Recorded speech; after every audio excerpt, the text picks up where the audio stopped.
Sekukuningi kakhulu nama ngisazi.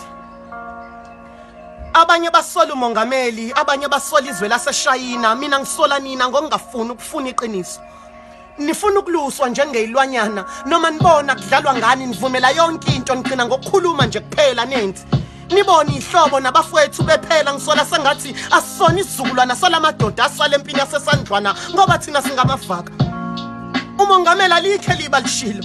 Inkinga inkulumo yakhe iyashoda kuningi angasitsheli khona ufakazi walokho asinikwa ngisho ithubo lembuzo siqhamuka sasitshelwa nje kuthiwa senze ngathi uhola ingane ezincane kuthiwa sivumelekile ukunqaba sithi cha kodwa kucacile nje wonke amalungelo esasithenjiswe wona sesiphuciwe kulokhu kwehlisa ambulo sithi nakhala kangaka umdlalo ungakaqali shuthi uyothuphela nani niyobe seniphelile sengidabukela amaphoyisa wona ehambe efakwa ngekhanda elwa nomphakathi ungafunga wona phephile kodwa hambe hogela wona lo moya ongcolile kuthiwa nginomjovozayo ozosivikela nobani ufuna ukusho kuthile ngawo kodwa akusizi ngoba sebesithathile isinqumo ngathi phinda ubhale futhi kofi ngabe sengiyabhala.